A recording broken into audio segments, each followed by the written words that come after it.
Hola a todos y bienvenidos al canal. ¿Te has fijado alguna vez en Audax Renovables?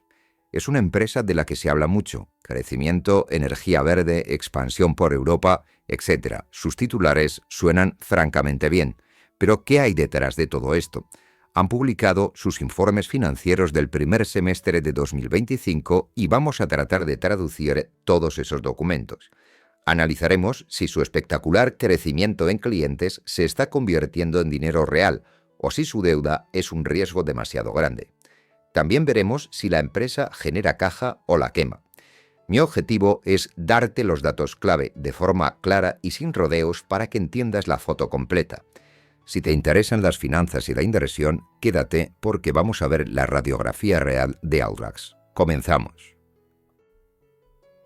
Bien. Antes de meternos en el barro, vamos a ver el titular.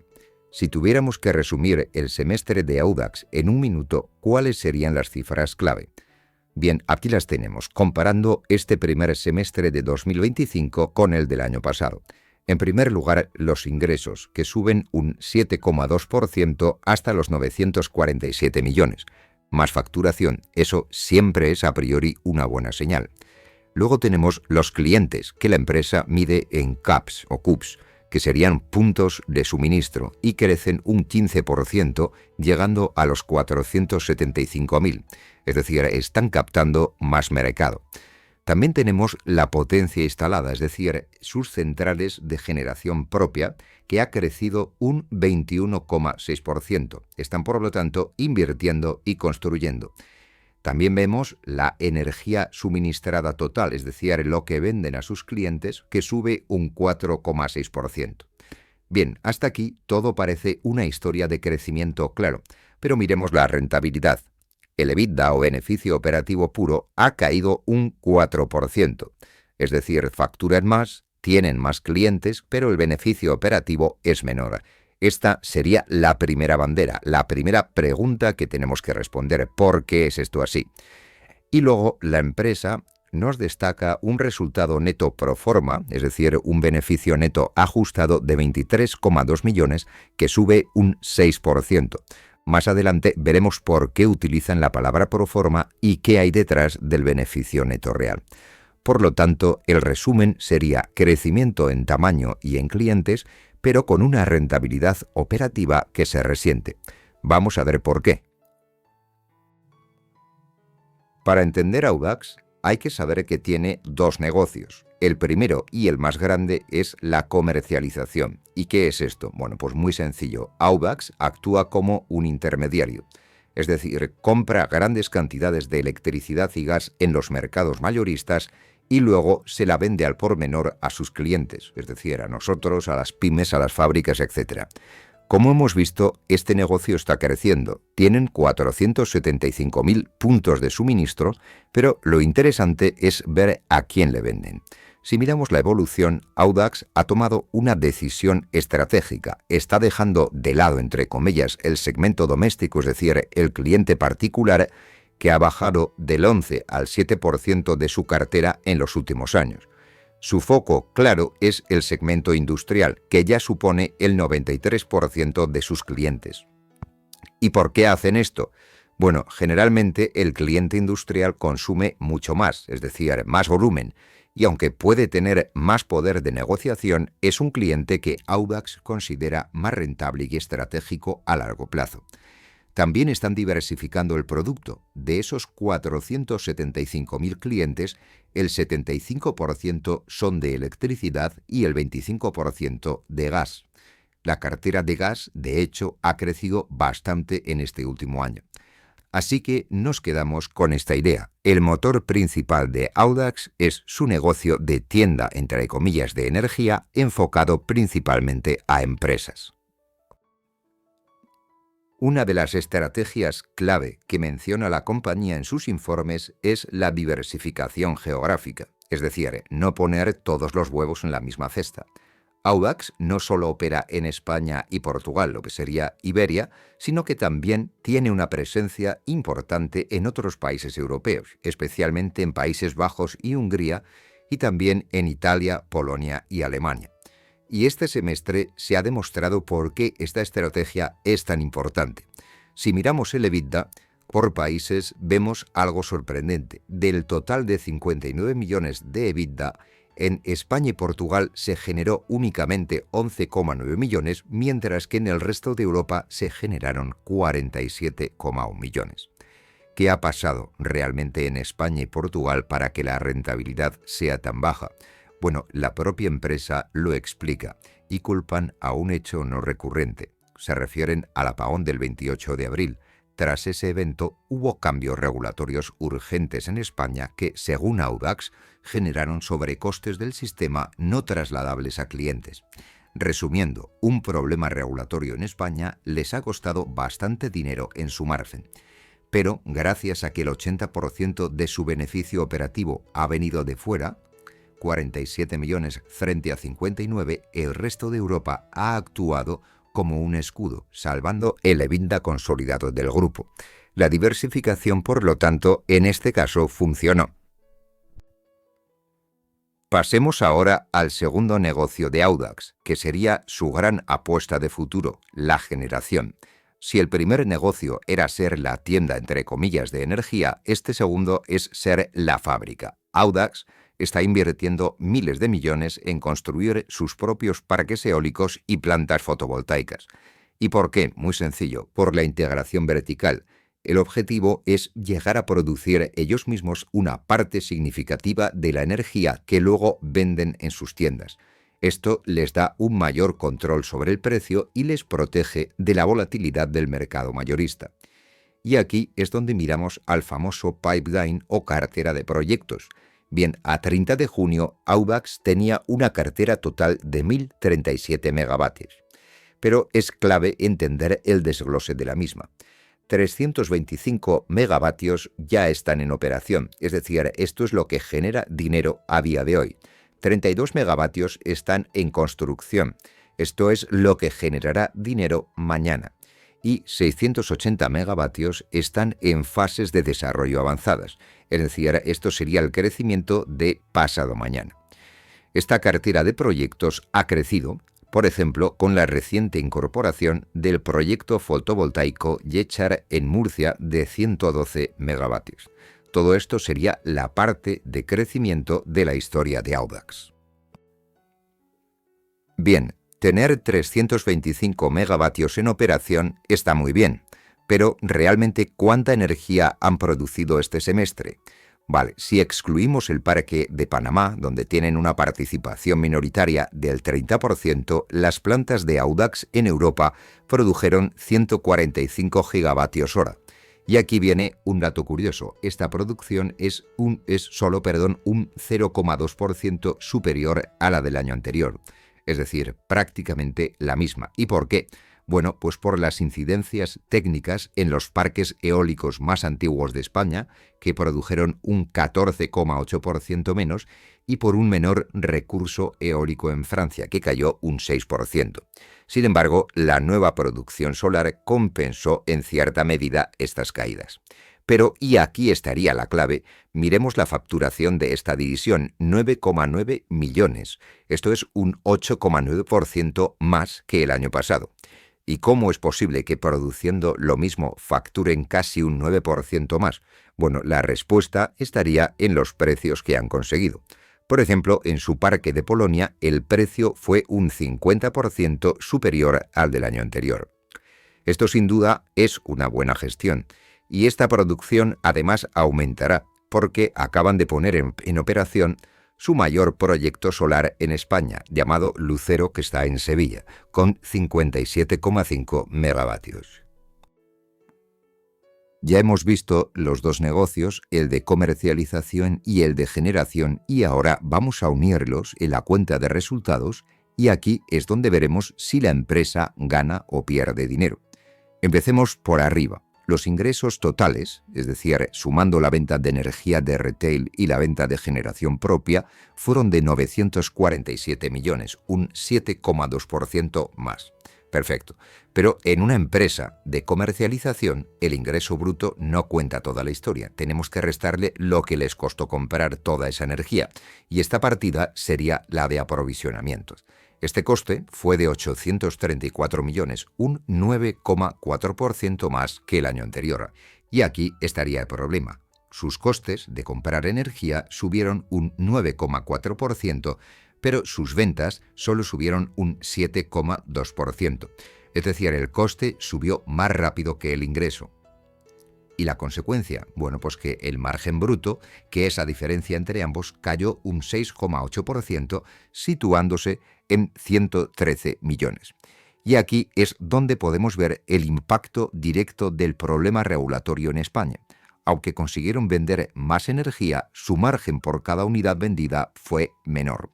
Afortunadamente para ellos, el informe de gestión destaca que sus gastos operativos, lo que se denominan OPEX, bajaron un 9,6%, lo cual pudo compensar en parte esta caída del margen. Bien, si seguimos bajando por la cuenta de resultados, después del margen bruto y después de restar los gastos operativos y las amortizaciones, llegaríamos al resultado de explotación, que se quedaría en 49,8 millones, un 1,6% menos que el año anterior. Pero la cosa se complica al llegar al beneficio final. Si miramos el resultado neto oficial, la última línea, la cifra es de 20,1 millones. Y el año pasado, en el mismo periodo, fue de 35,4 millones. Esto representa una caída del 43%, lo cual es un titular muy negativo. Ahora bien, aquí es donde la empresa nos pide con razón que miremos la letra pequeña y como inversores debemos hacerlo. ¿Por qué esta caída tan brutal? Bien, se debe principalmente a partidas financieras que no tienen que ver con el negocio principal de comprar y vender energía. En 2024, el resultado fue artificialmente alto porque tuvieron un ingreso extraordinario de 10 millones por la amortización de unos bonos convertibles. Fue un apunte contable positivo que solo pasó una vez. En 2025, el resultado, sin embargo, ha sido artificialmente bajo porque han tenido un gasto extra de 3 millones por diferencias de cambio, concretamente por la devaluación del florín húngaro. La empresa nos dice, para comparar peras con peras, quitemos estos dos efectos extraordinarios, y a esto lo llaman resultado neto pro forma. Si lo hacemos, el resultado pro forma de 2024 habría sido de 21,9 millones y el de 2025 de 23,2.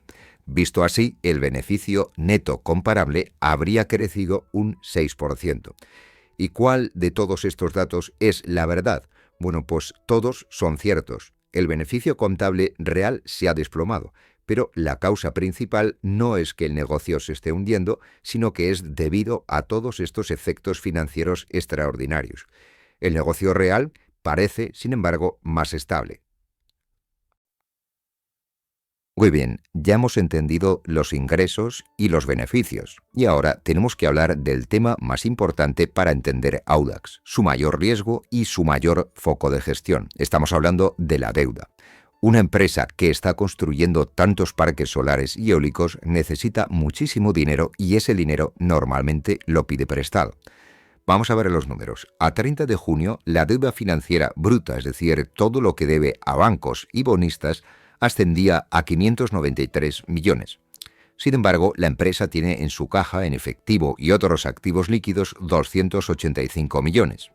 Si restamos lo que tienen de lo que deben, obtenemos la deuda financiera neta, que es la métrica que realmente nos importa, y esta es de 326 millones. ¿Esto es mucho o poco? Bueno, en primer lugar vamos a ver la evolución. Esta deuda neta es un 8,9% más alta que la que tenía en junio del año pasado. Esto podría ser lógico, como ya dijimos, puesto que están pidiendo dinero para financiar su crecimiento y construir sus plantas. Para saber realmente si es mucho o poco, lo comparamos con el EBITDA, es decir, con su capacidad de generar beneficio operativo. Bien, el ratio deuda neta EBITDA de los últimos 12 meses es de 2,7 veces. Esto significa que Audax debería destinar todo su beneficio operativo de 2,7 años para pagar su deuda. Este ratio es el gran logro de la compañía, ya que vienen de un ratio de 9,3 veces en 2021. Bajarlo hasta 2,7 veces es una mejora importante y les da credibilidad financiera. Es un nivel de deuda manejable, aunque ha subido un poco desde las 1,9 veces que marcaron a finales de 2024 y la propia empresa ya dice que su objetivo es seguir reduciéndolo. Profundicemos un poco más en esa deuda de 593 millones porque no toda la deuda es igual. Aquí tenemos dos noticias buenas y otra que supone un foco de atención. La primera noticia buena es el tipo de interés. En un entorno donde los tipos no paran de subir, Audax informa que el 86% de toda su deuda está a tipo fijo. Esto es una ventaja competitiva brutal. Significa que, aunque el Banco Central Europeo suba los tipos, a ellos su cuota de la mayor parte de su deuda no les sube. Por lo tanto, excelente gestión. La segunda noticia buena es la estructura. De toda su deuda, 60 millones, es decir, un 10% aproximadamente, son Project Finance. Esto es deuda buena, es decir, es un préstamo que se pide para un proyecto en concreto, por ejemplo, un parque solar, y la única garantía es el propio parque, de tal forma que si el parque va mal, el banco no puede ir a por la empresa matriz. Esto aislaría el riesgo. Y ahora la tercera noticia, el foco de atención, que serían los vencimientos. ¿Cuándo hay que devolver todo ese dinero? Bien, en 2025 vencen 143,5 millones. No hay problema, la empresa dice que tiene 285 millones en caja, así que lo cubre 2 veces. En 2026 vencen otros 109 millones. Y el año clave, 2027, que sería el auténtico muro, ya que en ese año vencen 279 millones. Este sería el principal reto financiero para Audax. Tienen que refinanciar o pagar esa cantidad. La empresa dice que está trabajando activamente en los mercados financieros para poder afrontarlo y que la respuesta está siendo positiva, pero sin duda 2027 es la fecha marcada en rojo en su calendario. Bien, ya conocemos la deuda y ahora veamos si la empresa es solvente. El patrimonio neto, que es el valor contable de la empresa, es decir, activos menos pasivos, se situó en 225 millones. Con esto podemos calcular el ratio de apalancamiento. Es la deuda neta dividida entre la suma de deuda neta y patrimonio. Pues bien, el resultado es de un 59,2%. Y esto significa que de cada 100 euros que vale la compañía en el balance, 59 son deuda y 41 son fondos propios. Es un nivel de apalancamiento alto, típico de una empresa de utilities o infraestructuras, y se mantiene más o menos estable frente al 57,7% del año anterior. Pero un ratio más importante, si cabe, es el que sirve para responder a la pregunta: ¿puede pagar los intereses de esa deuda? Bien, miremos para ello el ratio de cobertura de intereses, que sería el EBITDA partido por los intereses. El resultado es de 3,8 veces. Esta es una noticia positiva. Significa que por cada euro que Audax debe pagar de intereses, su negocio operativo está generando 3,8 euros. Es un colchón muy saludable. Y este ratio ha mejorado bastante, ya que en 2022 era de solo 1,7 veces. Resumiendo, la deuda es alta, sí, pero tienen un buen colchón para pagar los intereses. Bien, hemos llegado a mi diapositiva favorita. Yo la llamo la prueba del algodón y es el estado de flujos de efectivo. La cuenta de resultados que vimos antes puede tener trucos contables entre comillas, como provisiones, amortizaciones, etc., pero el flujo de caja no miente, es simplemente ver si ha entrado o ha salido dinero del banco. Y aquí es donde encontramos la principal señal de alerta de todo el informe. Veamos, Audax empezó el semestre con 229 millones de euros en caja y terminó con 207, es decir, perdió 22 millones. ¿Pero cómo? Bien, miremos los 3 tipos de flujos de caja. En primer lugar, el flujo de explotación. Es el dinero que genera la empresa con su negocio del día a día, es decir, comprando y vendiendo energía. Este flujo fue de menos 41,3 millones. Esto es muy importante, significa que su negocio principal en este semestre quemó 41 millones de caja, es decir, no los generó. En segundo lugar, tenemos el flujo de inversión. Aquí vemos el dinero gastado en crecer, es decir, comprar activos, y también el recibido por venderlos. Aquí gastaron 50,7 millones en nuevas plantas, pero atención, ingresaron 65,3 millones por desinversiones, es decir, también vendieron activos. Con todo esto, el flujo neto fue positivo en 16 millones. Y en tercer lugar tenemos el flujo de financiación, que sería el dinero de los bancos y accionistas. Y aquí el flujo fue positivo en 3,8 millones. Básicamente pidieron 102 millones en nueva deuda y devolvieron 98 millones de deuda antigua. ¿Y qué significa todo esto? Bueno, pues significa que la caja de la empresa solo se mantuvo y no cayó 41 millones porque vendieron activos por valor de 65. El beneficio de 20 millones que vimos en la cuenta de resultados no se convirtió en caja. El negocio operativo en realidad está quemando caja y la empresa está financiando ese agujero y sus inversiones vendiendo activos y pidiendo más deuda. Esto no es una situación sostenible a largo plazo. Por lo tanto, el gran reto de Audax es hacer que su flujo de explotación vuelva a ser positivo. Como Audax es una empresa de renovables, no podemos terminar sin hablar de sus métricas de sostenibilidad o ESG, ambiental, social y de gobernanza. Evidentemente, su principal bandera ambiental es que toda la energía que genera, no la que comercializa, es de origen 100% renovable. La compañía informa que está ejecutando su Plan Estratégico de Sostenibilidad 2023-2025 y que ya se está preparando para la nueva directiva europea que exige un nivel de detalle mucho mayor en el reporte de sostenibilidad. Para tener una visión externa, podemos mirar su rating de ESG de Sustainalytics, una de las agencias más reconocidas, que le otorga una puntuación de 26,1, lo que se considera un riesgo medio. Esto situaría a Audax en la posición 13 de las 77 empresas de su sector analizadas, así que estaría en la parte alta de la tabla en cuanto a gestión de sus riesgos de sostenibilidad. Vale, ahora vamos a ver qué precio paga el mercado por los resultados de la empresa, y para ello utilizaremos los múltiplos de valoración. Estos no nos van a decir si la empresa está cara o barata, sino que nos van a dar una foto objetiva de su valoración. Utilizaremos la cotización a 31 de octubre, que fue de 1,38 euros por acción, y esto nos va a dar una capitalización bursátil de 625,7 millones. Empezamos con el PER, que nos dice cuántas veces se está pagando en bolsa el beneficio neto que la empresa generó en los últimos 12 meses.